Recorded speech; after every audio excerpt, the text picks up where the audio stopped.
Hello दोस्तों, नमस्कार। एक बार फिर से स्वागत है आपका आज की इस वीडियो में। तो दोस्तों, आज हम पढ़ेंगे अपभ्रंश भाषा। इसके पहले हमने जाना प्राचीन भारतीय आर्य भाषा, जिसके अंतर्गत वैदिक संस्कृति और लौकिक संस्कृति जाना। उसके बाद देखा मध्यकालीन भारतीय आर्य भाषा, जिसमें 3 पार्ट थे। हमने देखा पाली भाषा और प्राकृत भाषा, और आज का ये लास्ट टॉपिक है हमारा मध्यकालीन भारतीय आर्य भाषा का, जो है अपभ्रंश भाषा। तो आइए इसके बारे में जानते हैं, इसका संक्षिप्त परिचय, इसकी मुख्य विशेषताएं और इसके भेद। ठीक है, तो चलिए स्टार्ट करते हैं।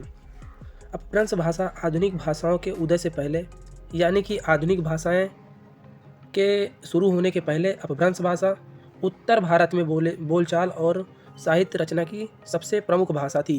ठीक है, अगला पॉइंट है अपभ्रंश आर्य भाषा के मध्यकाल की अंतिम भाषा की अवस्था है।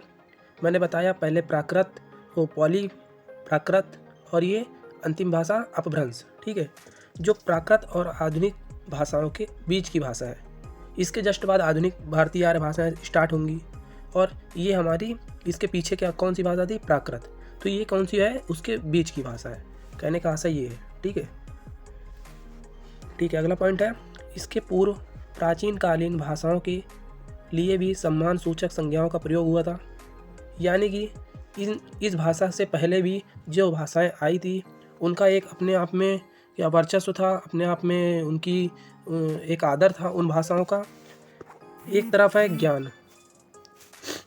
है ज्ञान का साक्षात्कार करने वाली छांदस, संस्कारों से जोड़ने वाली संस्कृत, महात्मा बुद्ध के वचनों को सुरक्षित करने वाली पाली, सभी जगत जंतुओं के लिए सुबोध कराने वाली जो प्राकृत भाषा, और दूसरी तरफ विकृत और रसकलित अशुद्ध समझी जाने वाली अपभ्रंश।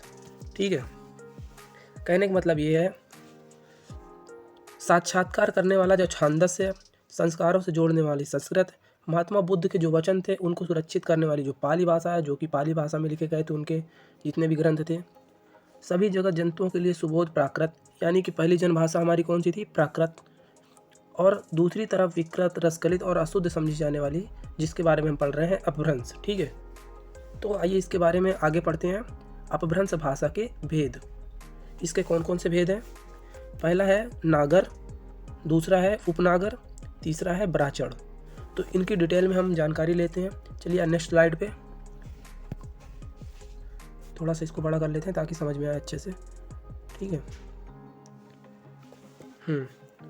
नागर पहली भाषा कौन सी थी? नागर। यह गुजरात की बोली थी। इसकी उत्पत्ति नागा ब्राह्मणों तथा नगर से मानी जाती है। नागर नाम से ही स्पष्ट है कि नगरों में बोली जाने वाली भाषा थी। यह शिष्ट भाषा थी। अपभ्रंश का अधिकांश साहित्य नागर अपभ्रंश में ही लिखा गया है। ठीक है, अगली कौन सी है? उपनागर। यह राजस्थान की बोली है। इसका स्वरूप नागर और ब्राचड़ के सम्मिश्रण से तैयार हुआ है, यानी कि नागर और ब्राचड़ के मिश्रित रूप को ही क्या कहते हैं? उपनागर। ठीक है, और अगली है ब्राचड़। ब्राचड़ यह सिंध की बोली थी। ठीक है, सिंध एक क्षेत्र पड़ता है, सिंधु नदी के आसपास का जो क्षेत्र है सिंध के नाम से विख्यात है। तो वहाँ की जो बोली जाने वाली भाषा थी वो ब्राचड़ थी। अब जान लेते हैं अपभ्रंश की विशेषताएं। पहली विशेषता क्या है? ध्वनि गठन।